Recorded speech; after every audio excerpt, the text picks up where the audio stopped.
हाँ बाबू, बताइए क्या बता रहे ये हैं आज। नीति के सिद्धांत। नीति क्या कहती है? एन केन प्रसूतोपि गुणवान पूज्यते नरा। चाहे जिस किसी से पैदा हुआ हो, ये नहीं है कि वो किस जाति में है, किस कुल में है, किस वर्ण में है, कहाँ पैदा हुआ है। एन केन प्रसूतोपि गुणवान पूज्यते नरा। चाहे जिससे, जहाँ कहीं भी जिससे भी पैदा हुआ हो, गुणवान आदमी की पूजा होती है। हम्म। धनुर कैसे? धनुर्वंश विशुद्धोपि निर्गुणः किम करिष्यति।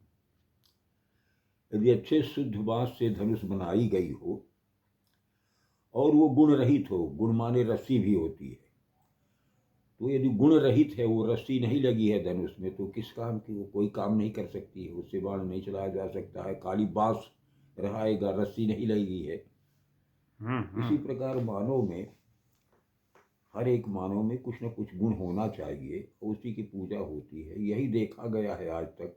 बड़े बड़े ऋषियों मनीषियों का मतलब यही है कि उनमें गुण हैं, गुण हुए। और वो दुनिया को एक ऐसे पथ पर ले जाना चाहते थे कि जहाँ से फिर उनको, उनकी मुक्ति हो, आनंद आनंद की अनुभूति हो, वो फिर दोबारा नरक योनियों में न आए।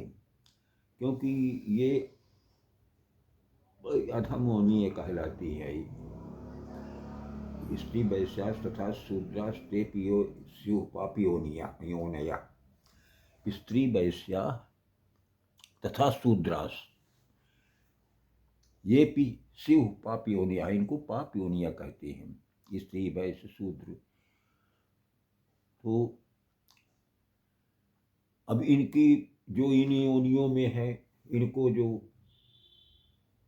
कष्ट की अनुभूति होती है, तो उसकी कल्पना नहीं की जा सकती है। इसलिए भगवान से तो यही प्रार्थना होनी चाहिए कि यदि मानव बनाए ही भगवान, तो फिर उत्कृष्ट कुल में, अच्छे कुल में जन्म हो और अच्छे प्राणियों की संगति हो, साधु संतों की संगति मिले। और भगवत चर्चा निरंतर सुनने को मिलती रहे, भगवान का नाम हमेशा कानों में और मुख में भी जाता, मुख से भी होता रहे, यही उद्देश्य लेकर के जिया जाए और कर्म भी करता रहे। ऐसा नहीं है कि भगवान का नाम लेना कर्म में वर्जित नहीं है, कोई भी कर्म करते रहिए, सत्कर्म सद्धर्म में चलिए। यही दुनिया की नीति रीति है, उसमें कुछ और विशेष कुछ नहीं है। मानव जो यहाँ संसार में आता है, मानव बन के जो आता है, वो भगवान की बहुत बड़ी कृपा है। और इसीलिए वो आता है कि यहाँ रह करके कुछ न कुछ वो देश हित में, समाज के हित में और स्वयं के लिए भी अपना एक उत्कृष्ट जीवन बना ले और इससे भगवान का साक्षात्कार हो। तभी मानव देह की संसिद्धि मानी जाएगी। क्योंकि कहा भी गया है ना कि नर समान नहीं कवनो देही, जीव चराचर जाचत जाचत जेही। नर मादा नहीं, नर, नर मनुष्य वो भी।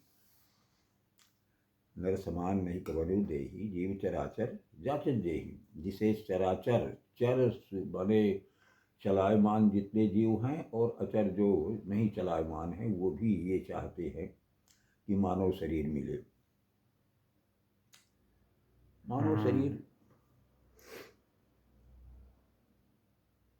बहुत नर्तन भव बारिधि कह बेरो, सन्मुख मरुत अनुग्रह मेरो। मानव शरीर संसार सागर से पार होने के लिए एक नौका, ये कहिए जहाज कहिए, या और कोई भी आविष्कार हो, वो उस तरह का बेड़ा होना चाहिए जिसमें आदमी सकुशल पार हो सके। नरतनु भव बारिधि कह बेरो, संसार सागर से पार होने के लिए ये नर शरीर एक नौका या बेड़ा कहिए, जो कुछ भी हो, और उसमें सन्मुख मरुत अनुग्रह मेरो। और भगवान की कृपा सानुकूल, सन्मुख का मतलब सामने से नहीं है, सन्मुख का मतलब है सानुकूल हवा से, अनुकूल हवा चले कि जिधर को नौका हमारा यान जा रहा है और उधर ही को हवा ढकेलती रहे तो संसार सागर से पार हुआ जा सकता है। क्योंकि अपन लोग तो जाने कब से संसार सागर में भटक रहे हैं। ऐसी बात नहीं है कि राम रावण के संग्राम के समय हम न रहे हों, किसी न किसी योन में रहे।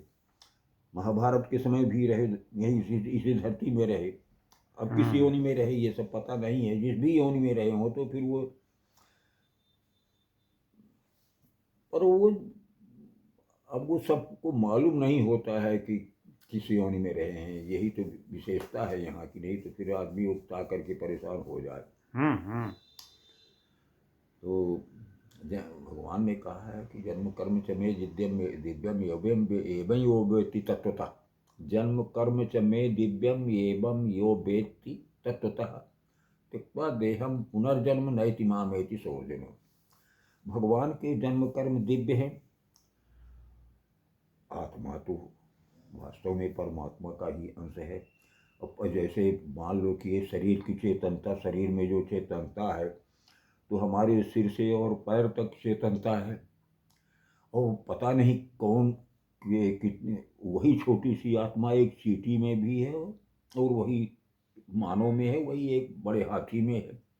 कोई उसमें छोटे बड़े का अंतर नहीं है। चींटी में भी उतनी बड़ी आत्मा है और वो भी उसको संचालित किए है। तो इसका मतलब कि परमात्मा उसमें भी है और इस शरीर में भी है और आप बाकी सर्व जगह सर्वव्यापी परमात्मा है। तो ये ध्यान रखते हुए आदमी को सत्कर्म, सद्धर्म और अपने नियत कर्म, निश्चित कर्म जो है, सहज कर्म, जो आपके साथ में पैदा हुए हैं, अपना कर्म जिस कुल में पैदा हुए हैं उसके कुल और वर्ण के अनुसार पर अपने को कर्म में ढालना चाहिए और कर्म भी करते रहना चाहिए। क्योंकि भगवान कृष्ण ने कहा कि यद्यपि मुझे कोई कर्म करने की आवश्यकता नहीं है, जो भी चाहने वाली वस्तुएं हैं वो अनायास मिलती हैं अपने आप, फिर भी मैं कर्मों में लगा रहता हूँ। तो इसलिए आदमी को कर्म, साथ में कर्म भी करना चाहिए और अपना नियत कर्म, स्वभाव, नियत मर्यादा जो कुछ भी हो जो पालन करते रहना चाहिए। बस इतना ही है कर्म यहाँ का, संसार का। परंतु गुणवान व्यक्ति को भी तो कष्ट का सामना करना पड़ता है मानव जीवन में। क्या? गुणवान व्यक्ति को भी कष्ट का सामना करना पड़ता है आकर। वो तो सभी को सामना करना पड़ता है, गुणवान हो चाहे कैसा भी हो।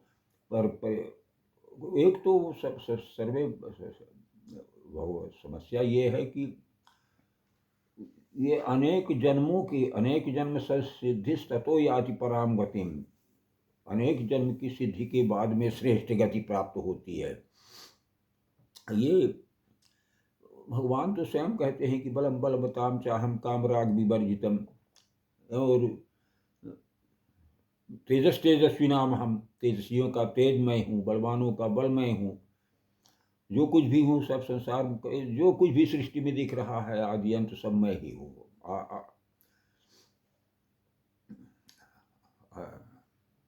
तो है सब उन्हीं का कार्यक्रम, लेकिन अपन लोगों को कुछ कार्य क्षेत्र मिला है करने के लिए, बस वही है। उनके नाटक में अपन लोग भागीदार हैं और आनंद की और दृष्टा अनुमंता सब कुछ वही है, भगवान ही है, अनुमत देने वाले, देखने वाले।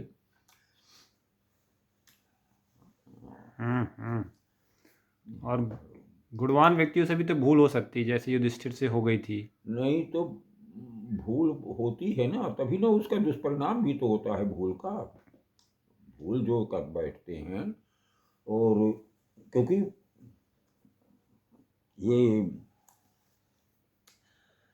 महाजन येन गतः स पंथा, महाजन श्रेष्ठ जन जिस रास्ते से जाते हैं वही सही पंथ है। और जब शास्त्र, यह शास्त्र विधिमुत्सृज्य वर्तते काम कारता स सिद्धिमवाप्नोति न स सिद्धिमवाप्नोति। न सुखम न पराम गतिम। जो शास्त्र के विधान को परित्यज्य करके और कर्म करता है, शास्त्रों में विधान इसीलिए बतलाए गए हैं ना, किसको क्या कर्म करना है, किस तरह करना है, मानव धर्म क्या है, सब शास्त्रों में वर्णित है। और उनको उनका उल्लंघन करके जो अपनी इच्छानुसार कार्य करता है, तो मनोकामना सबसे बड़ी भारी खतरनाक है। मनोकामना, मनोकामनाओं को हटा देना चाहिए। कर्म करना चाहिए लेकिन मनोकामना नहीं। मनोकामना यदि पेड़ लगाते हैं और पेड़ लगा के फल की इच्छा न भी करें तो भी फल मिलेगा, फल की इच्छा न की जाए और पेड़ लगाया गया है तो भी वो फल देगा, तो फिर इच्छा करने की क्या जरूरत है, क्या आवश्यकता है।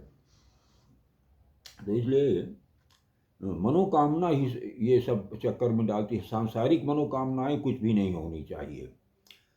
कर्म में लगा रहे और खोज में लगा रहे, शास्त्रों का अध्ययन, विद्याध्ययन, ये सब क्या है। विद्याध्ययन तो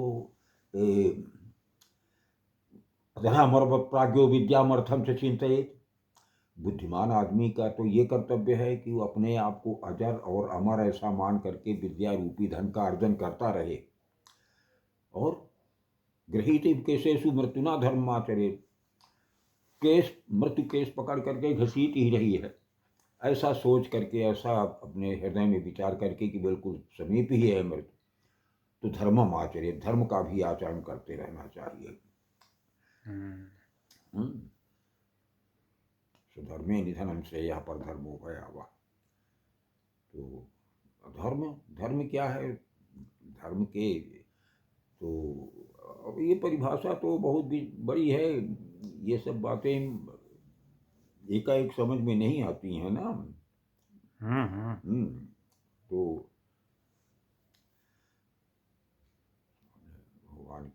भगवान का स्मरण करे और कामों में लगा रहे, बस हो गया। यही है दुनिया की नियति रीति।